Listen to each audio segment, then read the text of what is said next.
시간이 되었습니다. 우리 다 같이 사도신경으로 신앙 고백하심으로 주일 예배 하나님 앞에 드리겠습니다. 나는 전능하신 아버지 하나님 천지의 창조주를 믿습니다. 나는 그의 유일하신 아들 우리 주 예수 그리스도를 믿습니다. 그는 성령으로 잉태되어 동정녀 마리아에게서 나시고 본디오 빌라도에게 고난을 받아 십자가에 못 박혀 죽으시고 장사된 지 사흘 만에 죽은 자 가운데서 다시 살아나셨으며 하늘에 오르시어 전능하신 아버지 하나님 우편에 앉아 계시다가 거기로부터 살아있는 자와 죽은 자를 심판하러 오십니다. 나는 성령을 믿으며 거룩한 공교회와 성도의 교제와 죄를 용서받는 것과 몸의 부활과 영생을 믿습니다. 아멘. 찬송가 28장 찬송하시겠습니다.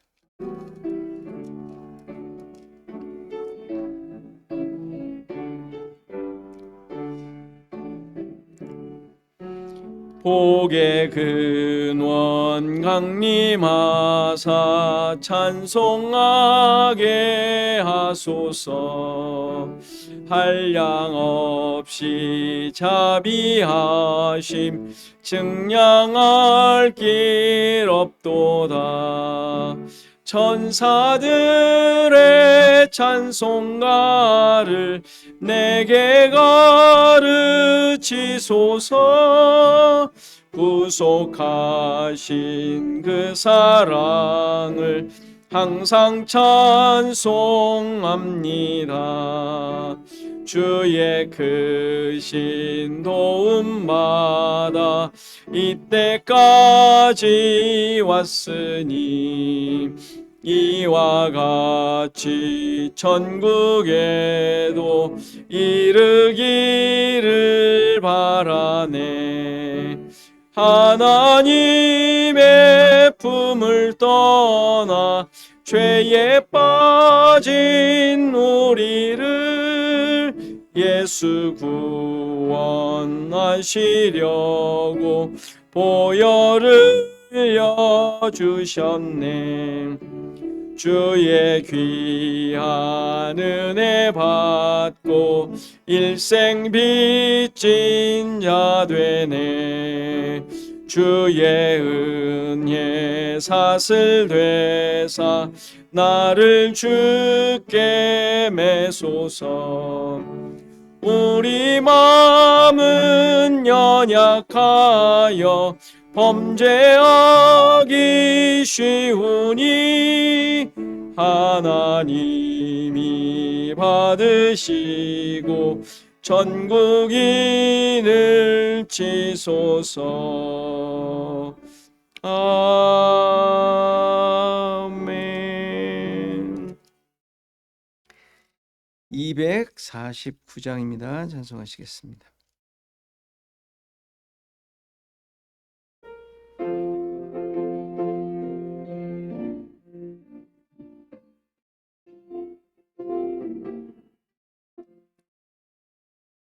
주 사랑하는 자 다 찬송할 때에 그 보좌 앞에 둘러서 그 보좌 앞에 둘러서 큰 영광 돌리세. 큰 영광 돌리세.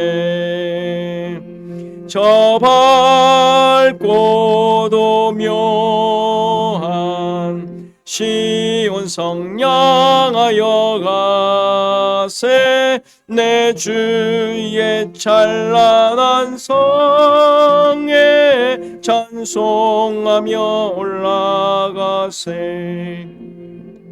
주 믿지 않는 자 다 찬송 못하나.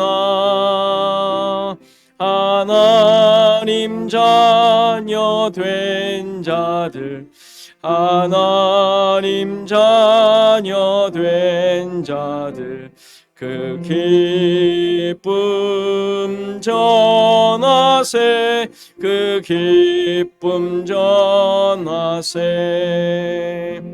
저 밝고도 묘한 시온 성 향하여 가세 내 주의 찬란한 성에 찬송하며 올라가세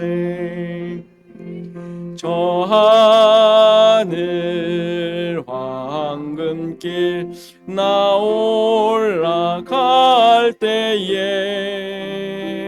시온 성 언덕 위에서 시온 성 언덕 위에서 수많은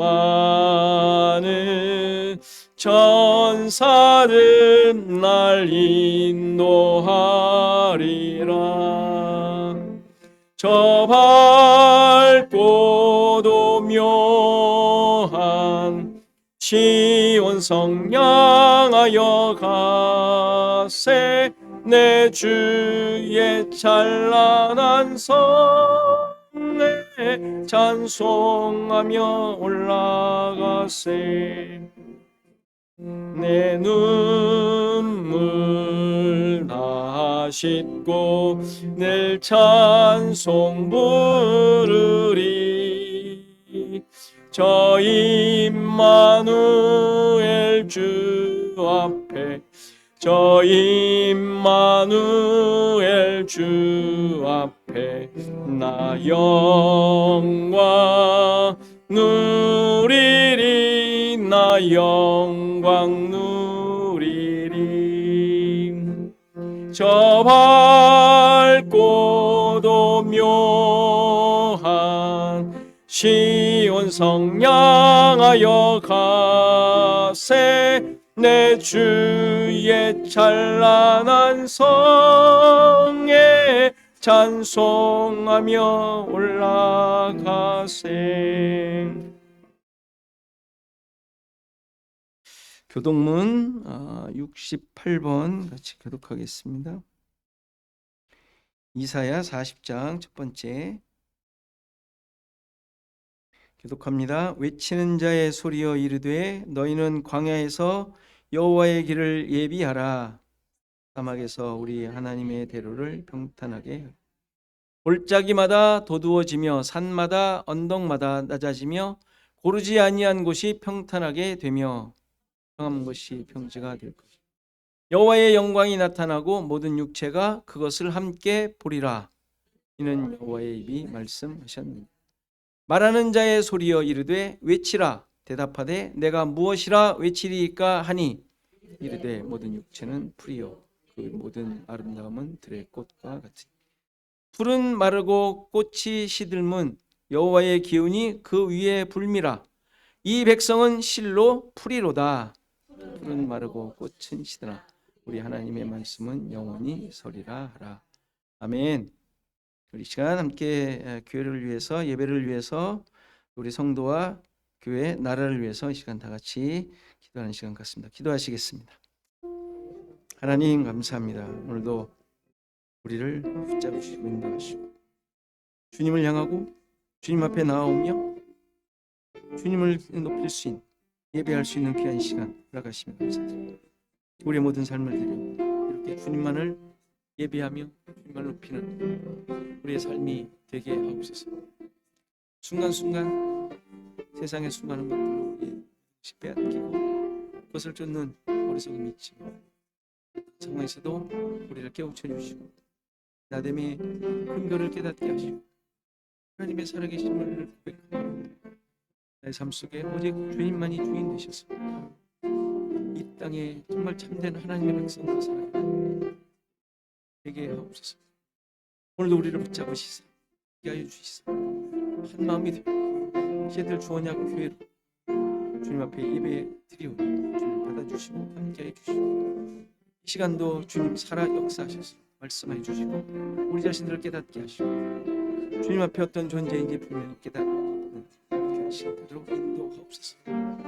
주님, 우리가 살아가고 있는 이 세상에서 또 이 주변 모든 일들, 또 펼쳐져 있는 모든 상황들을 우리에게 허락하셨습니다.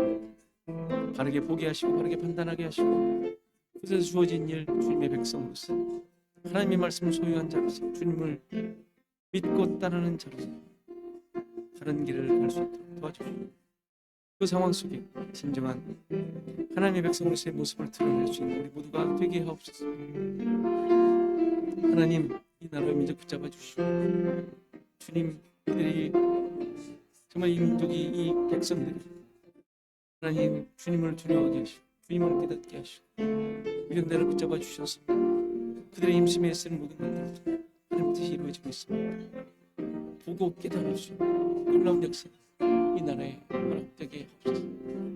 하나님, 죄악이 관영하고 정말 노아의 그 홍수의 시절과 다르지 않은 모습을 보게 됩니다. 그 가운데 참된 하나님의 백성으로서 하나님 안에서 그 은혜를 보게 하시고 깨닫게 하시고, 하나님께만 그 은혜가 있고 구원의 능력이 있습니다.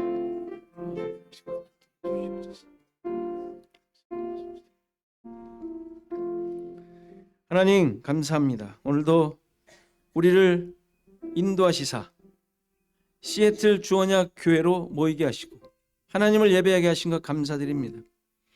우리의 전생애를 드려 하나님만을 높이고 하나님만이 주인이심을 드러내는 우리의 삶이 되게 하옵소서.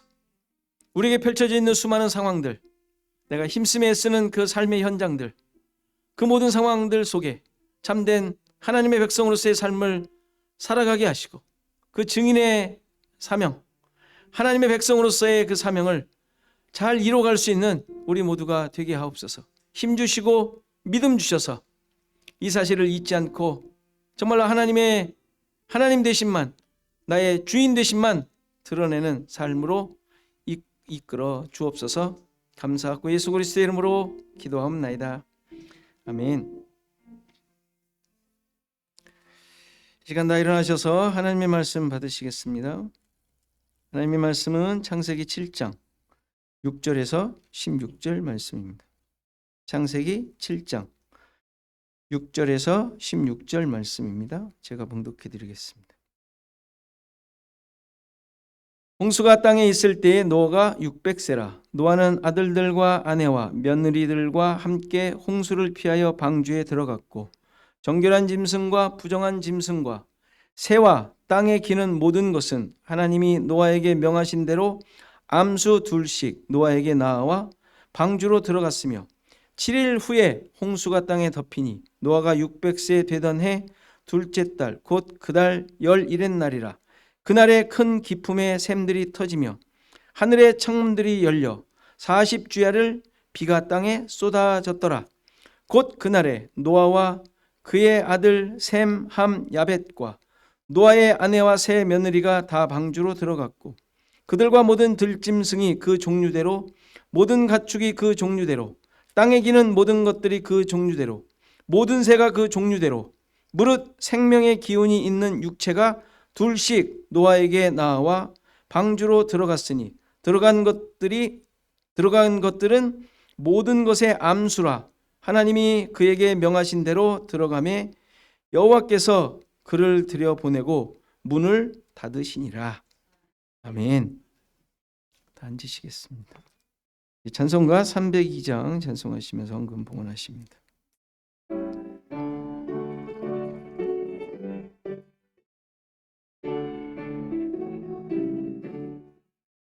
내 주 하나님 넓고 큰 은혜는 저 큰 바다보다 깊다. 너 곧 닷줄을 끌러 깊은 데로 저 한가운데 가보라. 언덕을 떠나서 장파에 배 띄워 내 주 예수 은혜의 바다로 내 맘껏 져가라. 왜 너 인생은 언제나 거기서 저 큰 바다 물결 보고 그 밑 모르는 깊은 바닷속을 한번 헤아려 안 보나. 언덕을 떠나서 창파에 배 띄워 내 주 예수 은혜의 바다로 내 맘껏 져가라. 많은 사람이 얕은 물가에서 저 큰 바다 가려다가 찰싹거리는 작은 파도 보고 마음 약하여 못 가네. 언덕을 떠나서 창파에 배 띄워 내 주 예수 은혜의 바다로 내 맘껏 져가라. 자 곧 가거라 이제 곧.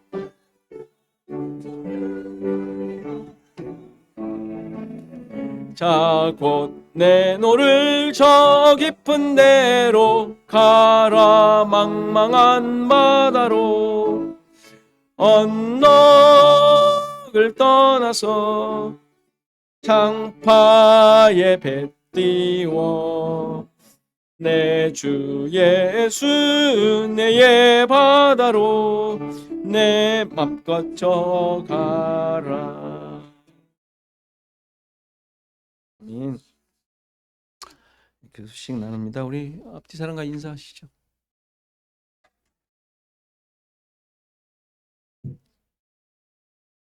왠지 의자가 너무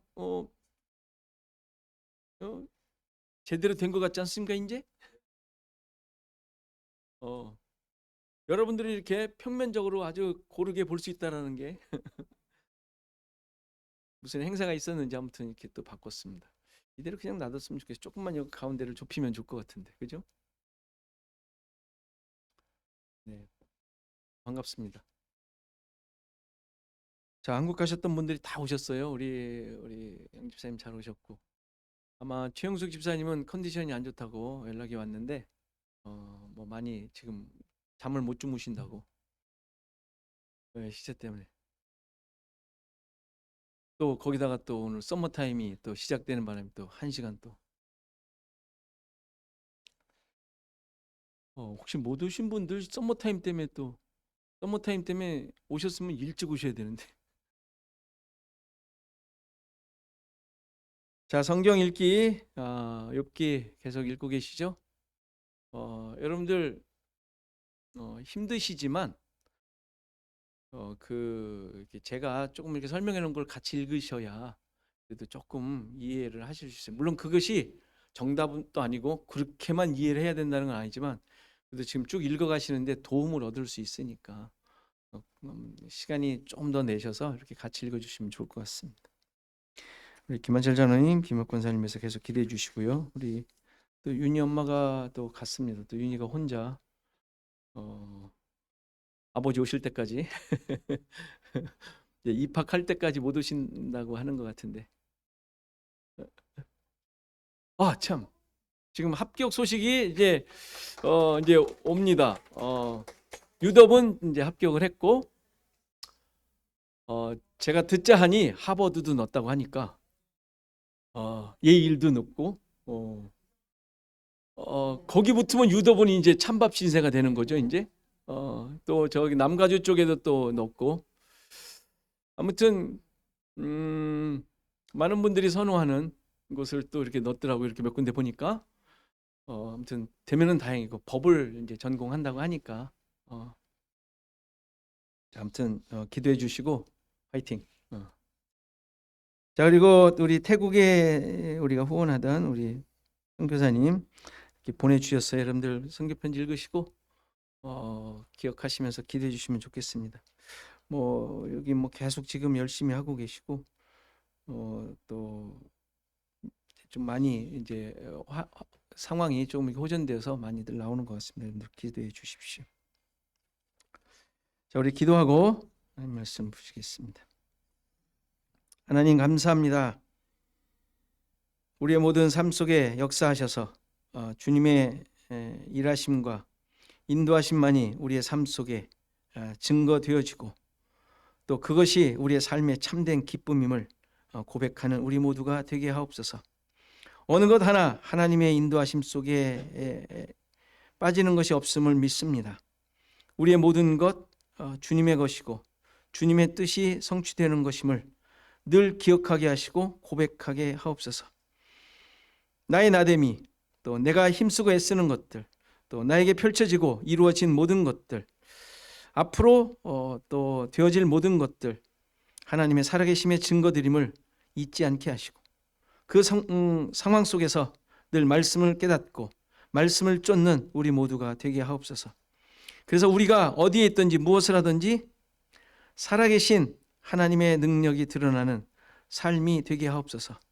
우리가 살아있다는 것은 숨을 쉰다라는 생물학적 삶이 아니라, 생명이 아니라 하나님의 살아계심의 증거가 드러나는 것이 참된 살아있음의 증거임을 잊지 않게 하옵소서. 그리하여 이러한 증거들이 우리의 삶을 통하여, 우리의 전생애를 통하여 증거되어지는 증인의 삶이 되게 하옵소서. 하나님, 우리의 시애틀 주원학교의 모든 가족들 붙잡아 주시고 그들이 있는 곳에서 정말 하나님 살아 역사하시고 하나님의 함께 하심을 고백하게 하시고 흩어져 있을 때에도, 어디에 있을 때에도, 무엇을 하든지 그 증거들이 많은 사람들에게 드러나는 삶이 되게 하옵소서. 하나님, 오늘도 말씀을 듣습니다. 말씀 앞에 우리의 모든 것을 내어놓게 하시고 말씀만이 나의 삶의 기준이 되고 나를 이끄는 근거가 되고 힘이 되게 하옵소서. 감사하고 예수 그리스도의 이름으로 기도하옵나이다. 아멘. 홍수 사건은 역사적인 사건으로 세상을 향한 하나님의 뜻이 무엇인지를 보여주는 계시입니다. 그 뜻은 뭐예요? 뭐겠어요? 세상을 향한 하나님의 구원이에요. 구원. 창세기 1장에서 시작된 하나님의 창조 사역이 세상을 만드는 데만 목적이 있었던 것이 아니라 그 만드는 모든 그 피조물들을 통하여 하나님의 구원이 어떻게 성취될 것인지, 어떻게 펼쳐질 것인지를 기준으로 살폈던 것과 마찬가지예요. 온통 하나님의 일하심은 죄인을 구원하시는 데에 있는 거예요. 저도 처음에는 선뜻 이 개념이 들어오질 않았어요. 왜? 아니, 아담이 범죄하기 전까지는 거기에 무슨 하나님의 구원이 있겠냐. 그럴 것 같지? 그럴 만하지 않아요?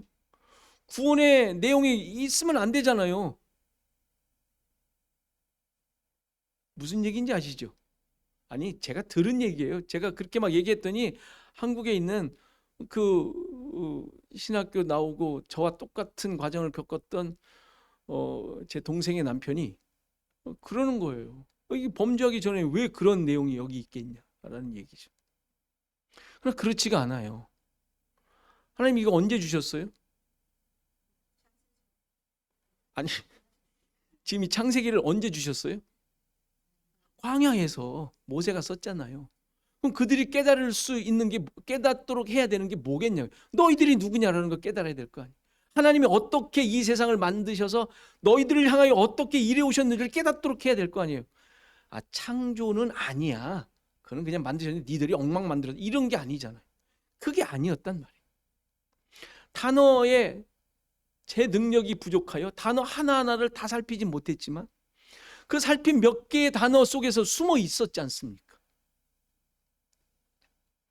그러니까 하나님의 온통 창조 때부터 하나님의 구원은 거기에 숨어 있었던 것, 계시되어 있었던 것이죠. 멸망마다 마땅한 자들을 어떻게 해서든지 계속해서 구원하시려는 그런 모습들이 그 창조 사역 속에 계속 있었던 것을 봅니다. 중요한 사실은 이러한 죄악의 세상에서 하나님의 은혜를 입은 자들이 있었고, 그들은 놀랍게도 하나님의 명령에 순종하고 있었다라는 사실이죠. 그들이 순종하였기에 은혜를 베푸신 것이 아니에요. 그들도 세상에 멸망받을 자들과 다르지 않은 삶을 살고 있었어요. 그런데 부름받은 자들은 은혜를 발견하고 말씀을 쫓고 있었다라는 사실이에요. 그러니까 신자들도 자신을 돌아보며 은혜를 받은 자인지 아닌지를 말씀을 쫓고 있는지 아닌지로 확인하시면 돼요.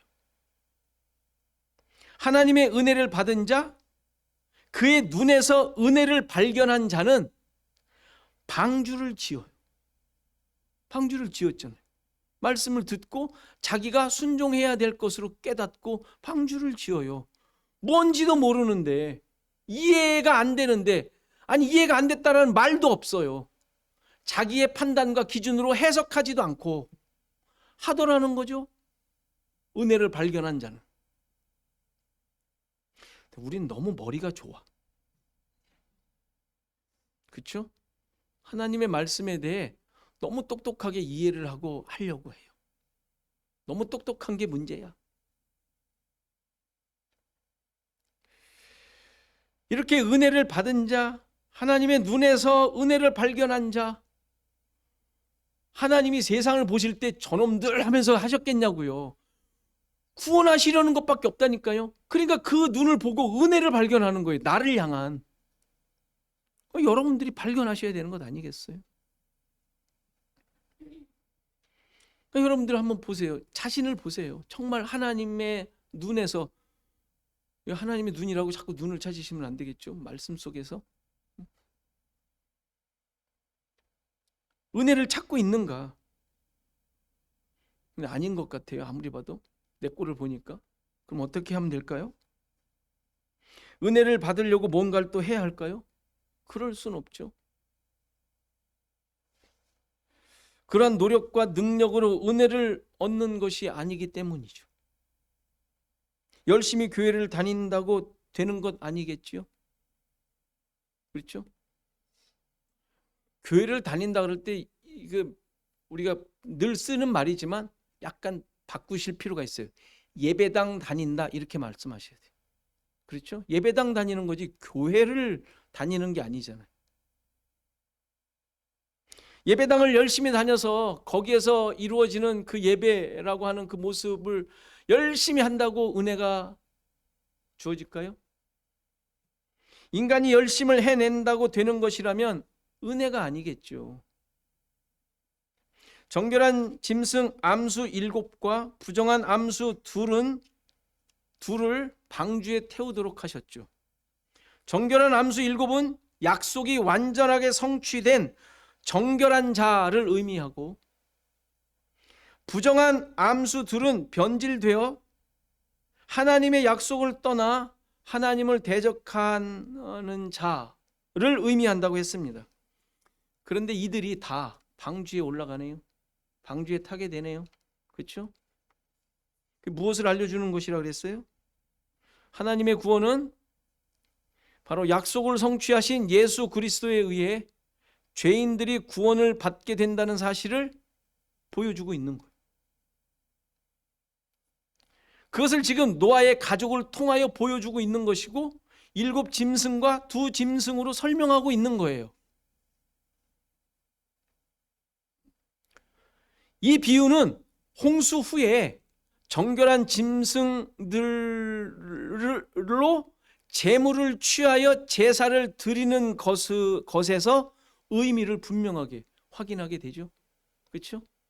나와서 이제 뒤에 살필 거지만 정결한 짐승들을 가지고 제사를 드리잖아요. 정결한 걸로. 그러니까 예수 그리스도를 예표하는 정결한 짐승들에 의해 죄인들을 상징하는 부정한 것들이 은혜로 구원을 얻게 되었음을 이 제사로 확인시키시는 거예요. 그러니까 이런 내용은 지금 홍수를 설명하는 가운데 계속해서 나타나요.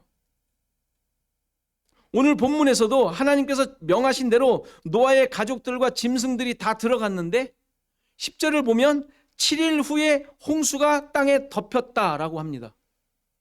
전에 말씀드린 대로 후에라는 말과 덮였다라는 말은 같은 단어예요. 의미가 뭐라 그랬어요? 뭐뭐이다, 뭐뭐가 되다, 뭐뭐가 이루어지다 라는 뜻의 단어예요. 하야라는 단어, 히브리어. 그래서 이 말은 6절에서도 홍수가 땅에 있을 때에 라고 할 때 그것도 똑같은 단어예요. 홍수가 땅에 임했을 때 이런 말이죠. 홍수가 땅에 이루어졌을 때 이런 말이에요. 그리고 12절에서 비가 땅에 쏟아졌다 할 때 쏟아진 것도 이 단어예요. 임했다, 이루어졌다 라고 해요. 그 외에도 홍수 사건에서 이 비가 내리고 줄어드는 과정이 이제 쭉 나오는데 그 모습을 이 동사로 사용하는 것을 볼 수 있어요. 다시 말해서 이 물은 위에서 내려오는 하나님의 임재, 하나님의 말씀, 나아가 성령을 상징하는 거예요. 그러니까 그것이 땅에 임했다, 이루어졌다라는 단어를 쓰고 있는 거예요.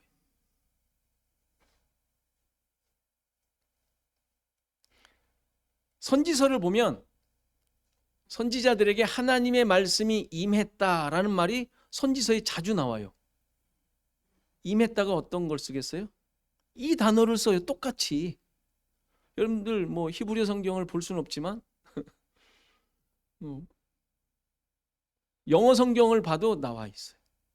임했다. 그러니까 하나님의 말씀이 선지자에게 임한 것이죠.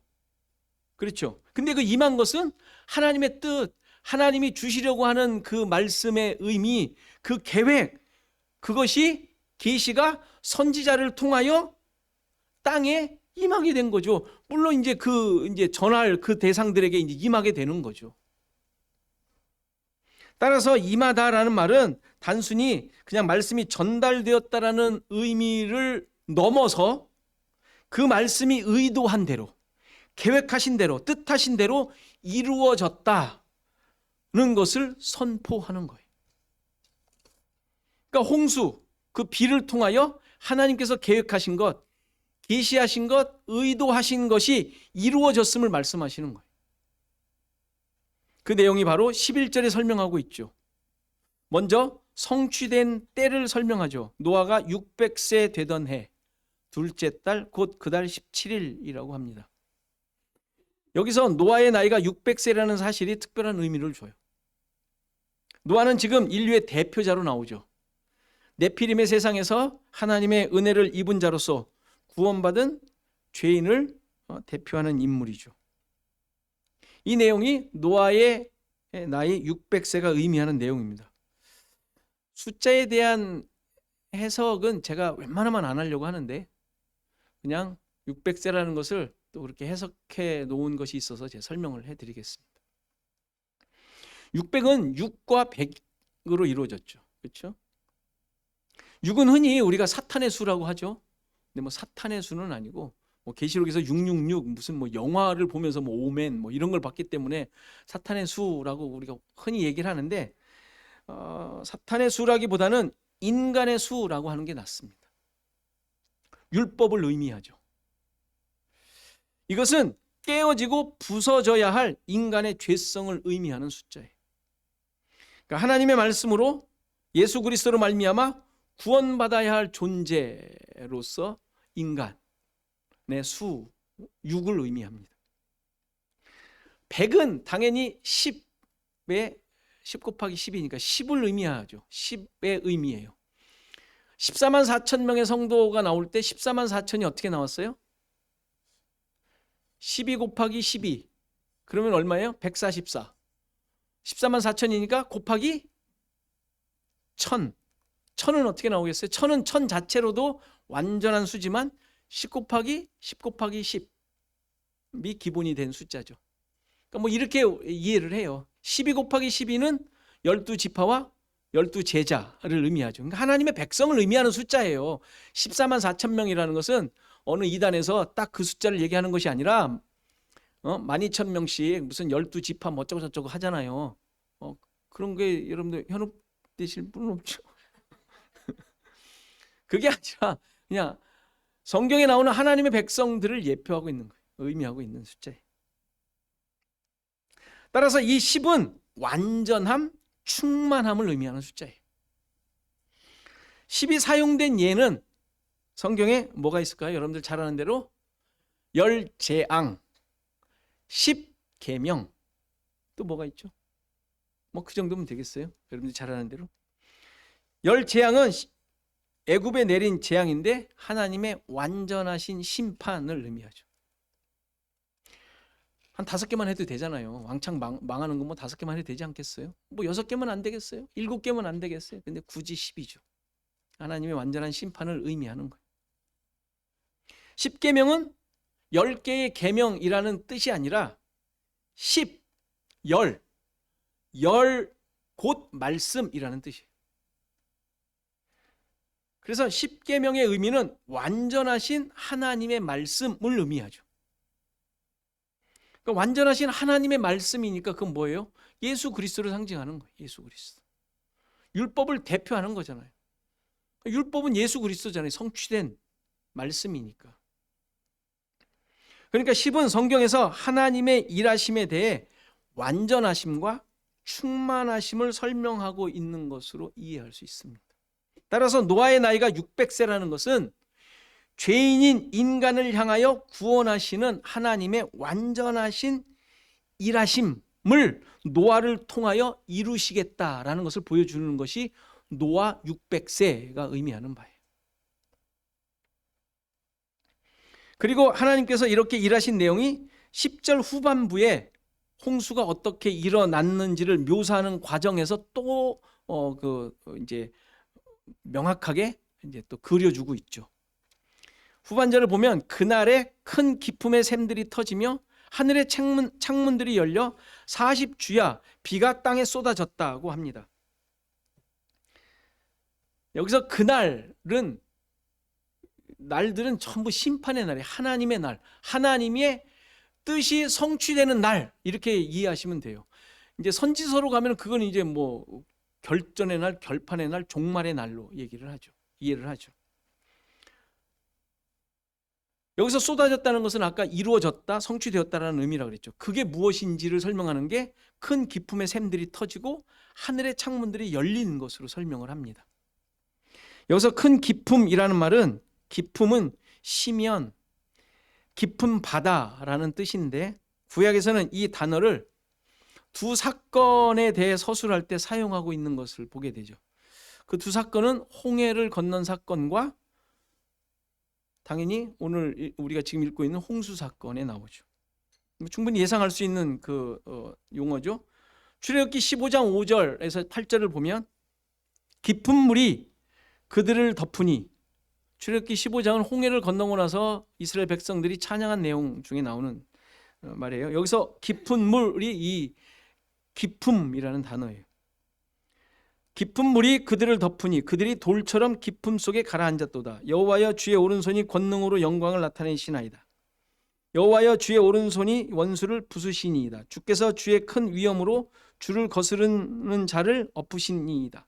주께서 진노를 발하시니 그 진노가 그들을 지푸라기 같이 사르니이다. 주의 콧김에 물이 쌓이되 파도가 언덕같이 일어서고 큰 물이 바다 가운데 엉기니이다. 여기서 깊은 물, 큰 물이 바로 이 단어를 쓰고 있는 단어예요. 깊음이라는 뜻이죠. 그러니까 홍해를 건너고 애국 군대가 빠져 죽은 후에 이스라엘이 찬양하는 내용이죠. 큰 물, 깊은 물, 이것이 어떻게 사용됐어요? 심판의 도구였음을 보여주죠. 심판의 도구.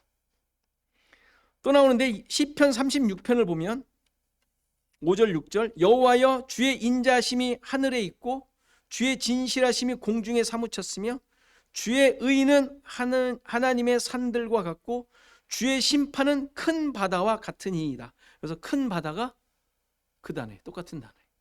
큰 깊음. 그러니까 주의 심판이 큰 이 바다와 같다. 그러니까 이 단어가 주의 심판이라는 단어 의미로 쓰였던 것을 볼 수 있죠. 그러니까 하나님의 일하심, 그 인자하심과 진실함이 드러났는데 하나님의 의와 심판이라고 얘기하죠. 근데 그것이 산들과 큰 바다, 큰 기품처럼 심판하셨음을 찬양하고 있는 내용이에요. 이렇게 기품이라는 단어는 하나님의 심판하심에 대한 비유로 사용되고 있어요. 흔히 큰 기품의 샘이 터진 것에 대해 여러분들이 지금까지 들은 것으로는 지구의 그 땅속 깊은 곳에 있는 지하수가 터져 나와 이 땅을, 지구를 덮은 것으로, 이 노아 홍수를 이해할 때 그렇게 생각하기도 하죠. 물론 그런 것일 수도 있어요. 그렇죠? 그랬을 수도 있어요. 지하수가 터져 땅에 있으니까 그것이 나와 덮었을 수도 있습니다. 그러나 성경은 사실 묘사로 끝나지 않죠. 하나님이 하신 일은 의미가 있는 거예요. 지금 이 의미를 얘기하는 거예요. 심판. 현상적이고 표면적인 사실 묘사에 성경은 의미가 있질 않죠. 그렇게 하더라도 그것이 무슨 의미인지를 가르쳐주고 있기 때문이죠. 하나님의 구원 계시가 그것을 통하여 어떻게 드러나고 있는가, 이것을 찾아야 되지 않겠어요? 심판이라는 사실이죠.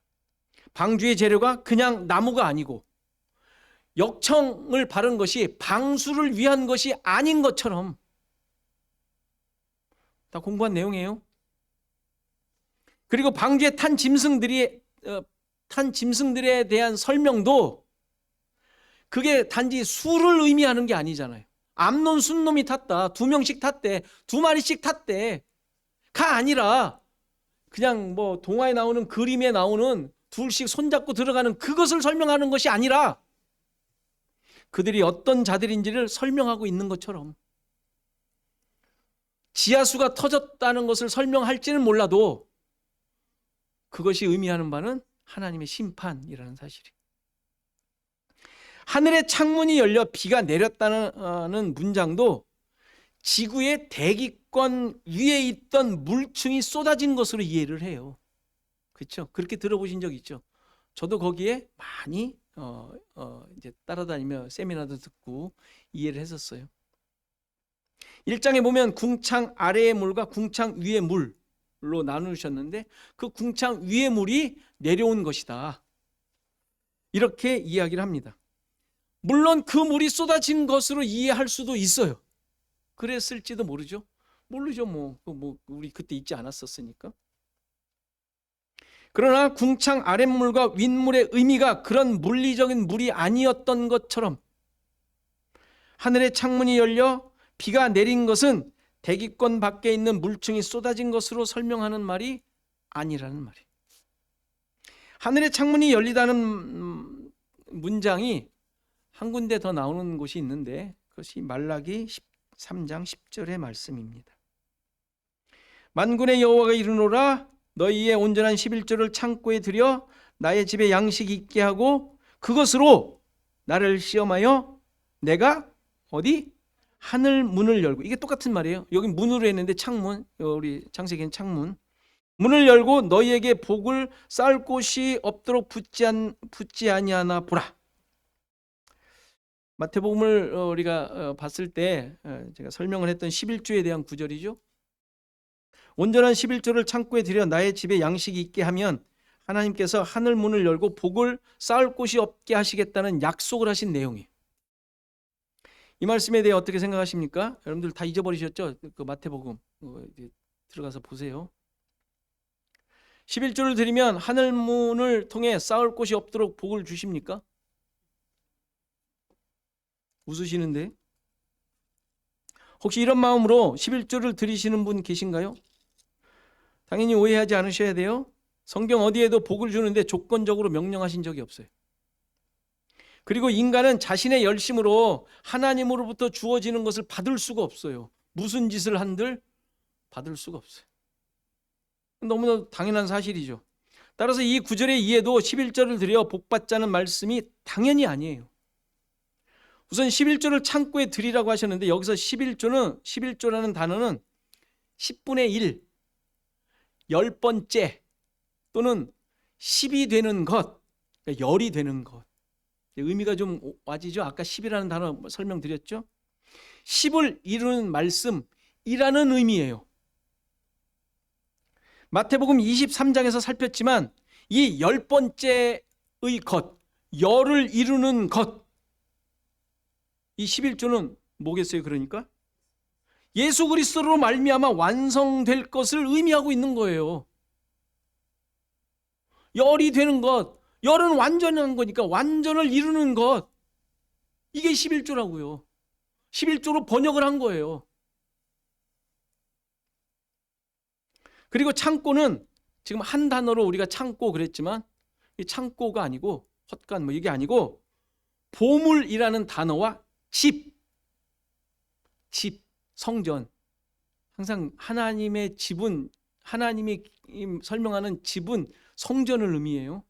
그러니까 보물이라는 단어와 집, 성전이라는 두 단어로 만들어진 이 단어의 원어를 보면 그냥 우리는 창고 그랬지만, 그러니까 보물집이죠. 보물집. 보물이 있는 성전, 보화가 있는 성전 어디예요? 보화가 있는 성전 어디예요? 보화가 있는 성전 어디예요? 우리 신자 하나님의 백성. 뭐 자꾸 생각을 하세요. 뭐 이게 뭐 대단한 국어 문제예요. 우리 얘기하는 게 우리 하나님의 백성들, 신자들을 의미하죠. 드리다. 드려 그랬잖아요. 드려. 창고에 드려 있잖아요. 드려가 어떤 단어겠어요?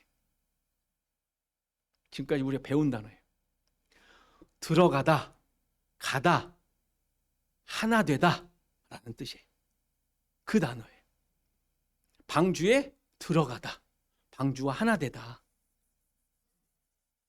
언어 공부해야겠죠. 그렇죠? 할 필요가 있어요. 몇몇 단어들은. 그러니까 10번째 것을 창고에 들이라는 말은 예수 그리스도를 내 안에 들여 하나가 되게 하라 라는 말이에요. 그래서 어떻게 하라고요? 나의 집, 하나님의 집, 성전, 성도들에게 양식이 뭐겠어요? 하나님의 말씀, 예수 그리스도를 있게 하라 라는 말이에요. 늘 성도들 안에 하나님의 말씀이 있도록 하라. 40년 광야 생활에 하나님께서 만나를 주신 사건이 이것을 깨달으라는 것이죠. 만나가 뭐였어요? 하루 잘 살으라고? 말씀이었잖아요. 그래서 어떻게 하라고요? 그것으로 나를 시험하랍니다. 시험이라는 단어는 물론 여러 가지 뜻이 있어요. 뭐 테스트, 템테이션 뭐 저쪽 있잖아요. 그 단어인데 여기서는 prove, 증명하라라는 뜻이에요. 증명. 무엇을 증명하라고요? 하나님께서 하늘 문을 열고 복을 쌓을 곳이 없도록 붙지 않나 증명하라는 거예요. 하늘 문을 열다는 문장을 설명하려고 여기까지 온 거예요, 지금. 하나님께서 하늘 문을 여시고 주시는 것이 복이라는 사실을 보여주죠. 무슨 복일까요? 하나님의 말씀이 성취되어 성도들에게 주어지는 완전하고 풍부하고 말씀이 성취되어 예수 그리스도로 완성된 신자들에게 주어지는 하나님이 주시는 복, 뭐겠어요? 구원이라고 말하기 전에 뭐겠어요? 가장 좋은 거. 하나님이 주시는 가장 좋은 거. 이게 복이잖아요. 성령.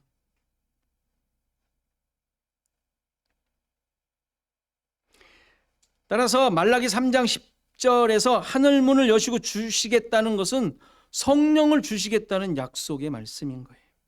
11절을 해서 풍부하고 행복하게 잘 살라는 말씀이 아니죠. 따라서 창세기 본문에 하늘의 창문이 열려 비가 땅에 쏟아졌다는 말은 하나님의 은혜, 선물, 복인, 성령, 진리, 말씀이 주어져 그의 백성 안으로 들어오셨음을 의미하는 표현이에요. 12절에서 비가 40주야 땅에 쏟아졌다는 말도 하나님의 말씀이 40주야 땅에 임했다는 의미이고, 그것은 광야 40년간 만나를 내린 것과 같은 의미인 거예요. 이렇게 홍수가 땅에 덮인 사실을, 큰 기쁨의 샘이 터지고 하늘의 창문이 열려 비가 쏟아졌다는 것은 하나님께서 세상을 향한 심판과 구원이 함께 이루어졌음을 말씀하시는 거예요.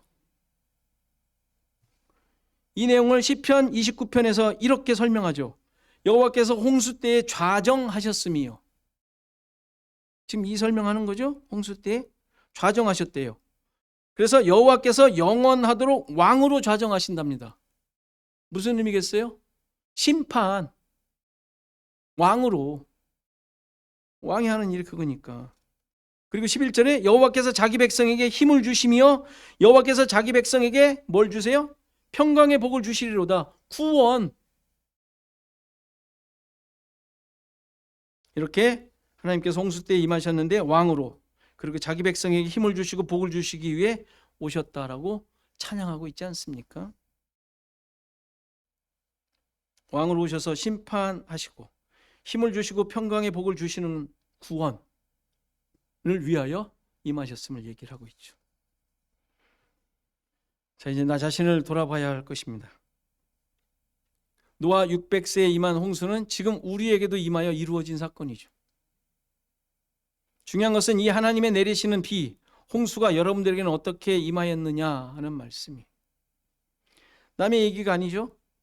나 자신에게 임한 하나님의 말씀이 심판으로 임했냐, 아니면 생명으로, 구원으로, 평강의 복으로 임했느냐 고백해야 합니다. 성령으로 임했지 않습니까? 성령이 안에 계시지 않습니까? 하나님을 믿고 섬기며 말씀대로 사는 것이 여러분들의 삶을 위한 것이 아니잖아요. 잘 먹고 잘 살라는 거예요? 하나님의 섬기심, 비를 내리심, 성령을 보내심, 이게 다 하나님의 뜻을 이루시기 위한 목적이 있는 것이죠. 하나님의 뜻을 이루시기 위한 목적이 있는 거예요. 물론 우리를 구원하셔서 우리를 하나님 백성 삼으시기 위한 것이지만 나 만족하라고 그렇게 이루신 게 아니잖아요. 그렇죠? 나 만족하며 살 수 있는 게 신앙생활은 아니잖아요. 우리가 지금 수요일과 토요일에 책을 가지고 나누는 시간을 갖는데요. 요즘 보는 것이 하나님의 위대하심에 대한 내용이, 하나님이 누구신가, 하나님이 어떠하신, 뭐 전지전능, 뭐 무소부재, 뭐 이런 걸 우리가 지금 나누고 있는데, 그 위대하심이 도대체 나에게는 어떤 의미가 있는가 한번 나눠드렸어요.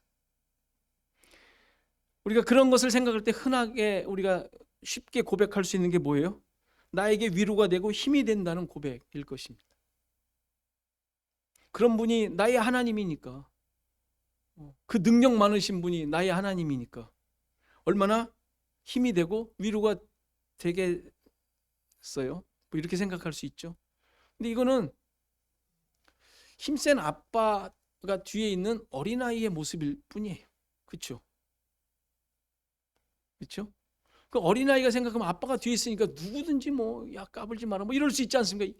이게 우리가 하나님을 믿는 정도 이것밖에 안 돼요? 까불지 말아요. 좀 잘하다 보니까 아빠가 힘이 안 세네. 그래 상대가 훨씬 더 세다는 걸 알게 되지 않습니까? 이렇게 하나님을 알다 보면 넘어지고 쓰러질 때 대책이 없어요. 대책이 없잖아요. 여러분들 얼마나 대책이 없어요. 그렇게 알고 하나님 위대하시고 전능하시고 슈퍼맨 같은 이런 신앙으로는 그거는 정말 그 3살 때까지예요. 그거는 우리의 신앙일 수는 없지 않습니까?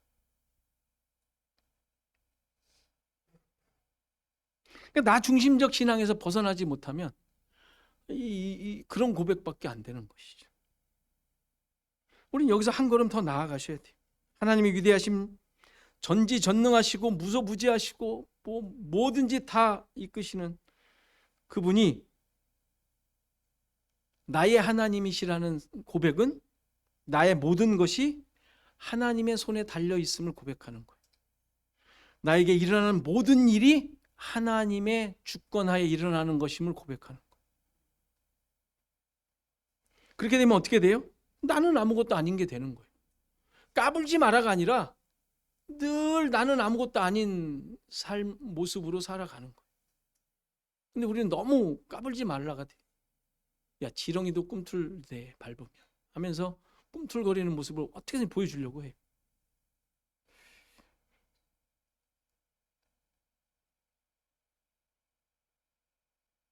하나님의 능력과 하나님의 주권을 인정하는 것은 나는 아무것도 아니다. 그분이 모든 것을 다 하신다. 그 사실 앞에 무릎을 꿇는 것이죠. 그러니까 하나님을 알면, 하나님의 하신 일을 알면 그것을 등지고 이기고 싸우겠다고 나가는 것이 아니라 그 앞에 무릎을 꿇고 엎드리는 자세가 되는 거예요. 그러니까 홍수 심판을 통하여 우리가 얻는 것은 뭐겠어요? 그 앞에 무릎을 꿇는 거예요. 그것을 붙잡는 거예요. 성령을 복으로 받아 그것을 소유한 자로서 사는 것이요. 소유한 자로서. 칼은 말씀이라 그랬잖아요. 성령의 검인데 그것이 우리로 하여금 공격할 수 있는 유일한 도구잖아요. 우리가 가지고 있는 유일한 도구인데 그걸로 찌르라는 것이 아니라 우리는 찌르고 누굴 죽이는 데 써먹으려고 그러잖아요. 꼭 그렇게 써먹는 것으로 정말 잘 쓰고 싶어요. 근데 그게 아니라 우리가 공격할 수 있는 건 아무것도 없어요. 회피는 말씀의 검이겠어요. 그 말씀은 나를 향하는 거예요. 그러니까 홍수 사건을 통하여 알려주시는 내용 역시 똑같은 고백을 우리에게 요구하고 있는 것이죠. 구원하심이 주께 있사오니 나를 이끄소서. 항상 그러는 거예요. 항상 나를 이끄소서. 하나님이 다 하셨군요. 그런 의미와 목적을 가지고 이렇게 하셨군요. 나를 이끌어 주소서. 방주에서 노아는 아무것도 안 했어요. 아니, 성경은 아예 말조차 하지도 않아요. 뭘 했다는 걸. 시간 지나가지고 그냥 거쳤네? 이렇게 나와요. 그냥 성경 보세요. 너무 빨리 지나가지 않습니까? 150일 지나갔다, 뭐 얼마 지나갔다 끝이에요. 그냥 무엇을 했다는 말이 없어요. 죽어 지냈다는 것 아니겠어요?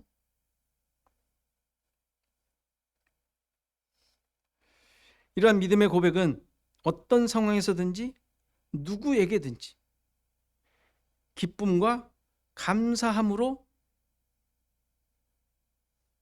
늘 할 수 있도록 우리에게 말씀하고 계세요. 요구하고 계세요.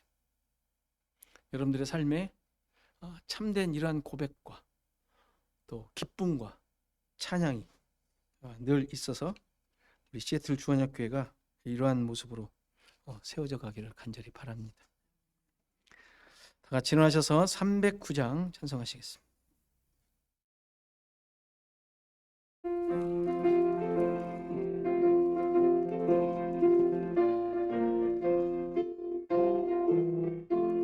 목마른 내 영혼 주가 이미 허락한 그 귀한 영생수 주여 갈망합니다. 약속 따라서 힘써 간구하오니 오 주여 내 기도 어서 들어주소서. 예수의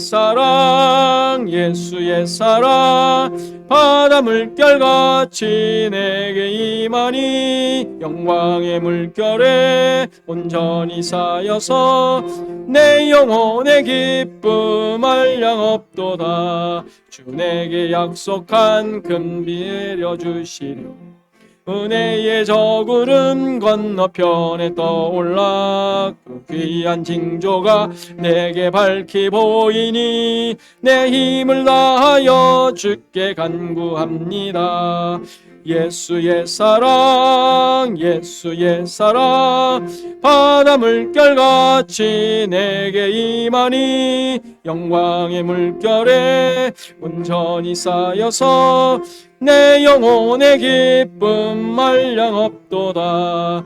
은혜의 소낙비 지금 흡족히 내려 구원의 은강물 흘러차고 넘쳐서 내 주한 모든 죄 모두 씻어버리니 나 지금 은혜를 충만하게 받았네. 예수의 사랑 예수의 사랑 바다 물결같이 내게 임하니 영광의 물결에 온전히 쌓여서 내 영혼의 기쁨 말량없도다.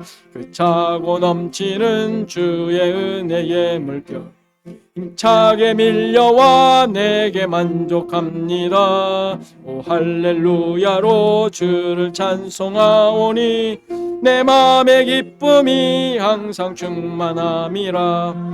예수의 사랑 예수의 사랑 바다 물결같이 내게 임하니 영광의 물결에 영원히 쌓여서 내 영혼의 기쁨 한량없도다. 자, 우리 말씀 생각하며 우리 잠깐 기도하는 시간 같습니다. 내 삶이 하나님의 주권에 달려 있음을 고백하게 하소서. 나에게 이루어진 은혜와 복을 누리며 나누게 하소서. 튀르키예와 시리아의 상황을 위해서 그 구조와 피해자들의 위로를 위해서 우리 계속 기도합니다. 김한철 장로님, 김혁 권사님, 김홍자 권사님, 장순명 장로님, 장정재 권사님 위해서 이 시간 다 같이 기도하는 시간 같습니다. 기도하겠습니다. 하나님, 진주님의 뜻을 다시 한번 깊이 깨닫고 고백하는 되기를 간절히 소원합니다. 하나님, 이렇게 정말 우리를 향한 하나님의 구원이까지 이루어졌으면 좋겠습니다. 주님, 우리가 이런 믿음을 가지고 실망치 않게 하시옵소서. 실족하지 않게 하옵소서. 이렇게 성령 주시옵소서. 우리 안에 이 놀라운 하나님의 구원의 역사가 이루어진 저희들이니 하나님 이 시대를 바라보게 하시고 이 생명을 가지고 이 놀라운 하나님의 일하심을 가지고 기쁨으로 살아가는 우리 모두가 되게 하옵소서. 오늘 하나님 잃어버리지 않고 놓치지 않도록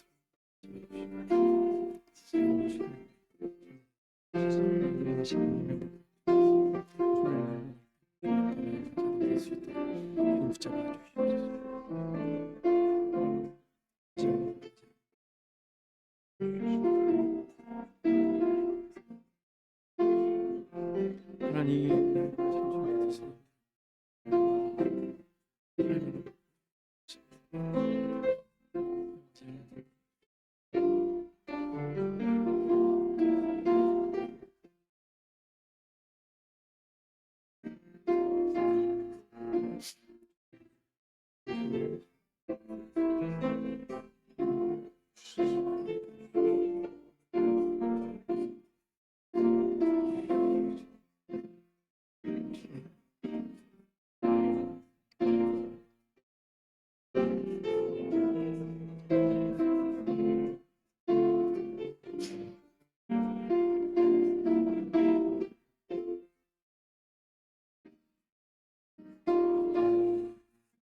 하나님 감사합니다.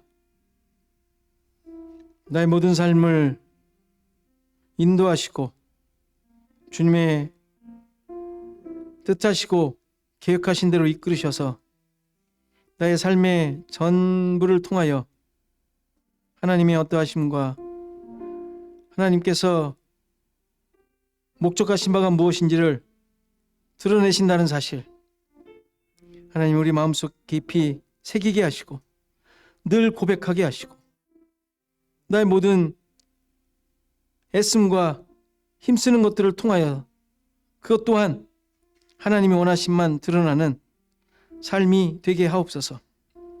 주님,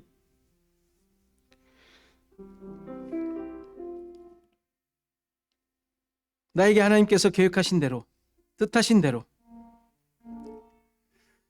내가 이해할 수 없고 내가 잘 깨닫지 못한 것일지라 하더라도 하나님은 이루어 가시며 그것으로 하나님의 영광을 드러내는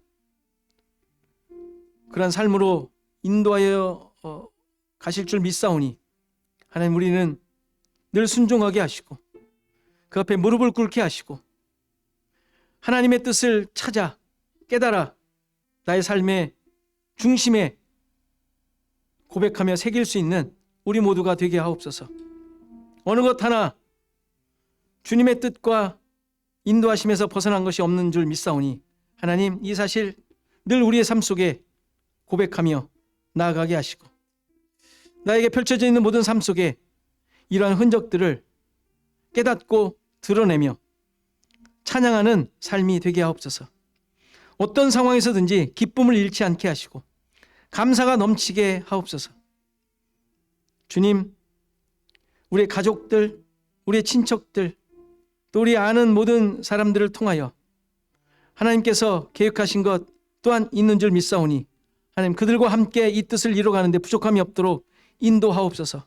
내 마음에 불편함과 미움과 정말 화냄과 분노가 여전히 있다면 주님 성령의 인도하심 속에 성령의 깨닫게 하심 가운데 이러한 것들을 내려놓게 하시고 제거하게 하시고 그래야 우리의 삶을 통하여 진정한 하나님의 뜻이 무엇인지를 잘 드러내는 삶이 되도록 인도하옵소서. 우리 시애틀 주원학교 모든 성도들 붙잡아 주시고 그들이 있는 곳에서 이렇게 비를 내리사 하나님의 말씀과 함께 하나님의 뜻을 드러내시고자 지금까지 일해 오셨음을 고백하는 우리 모두가 되게 하옵소서. 주님, 세계 만방곡곡에 흩어져 주님의 뜻을 이뤄가는 선교사님들, 또 여러 가지 상황 가운데 주님의 사랑으로 그 사랑을 드러내는 주님의 사역자들, 주님의 백성들 붙잡아 주시고 그곳에서 진정한 하나님의 살아계심이 무엇인지를 잘 드러낼 수 있는 그들의 삶이 되게 하옵소서. 이제는 예수 그리스도의 은혜와 하나님의 크신 사랑과 성령의 감화 감동 교통하시며 함께 하시며 오늘 예배한 모든 성도들 머리머리 위에 저들의 생업과 가정과 자손 대대 위에 시애틀 주원학교회 위에 이제로부터 영원토록 함께 계실지어다. 아멘.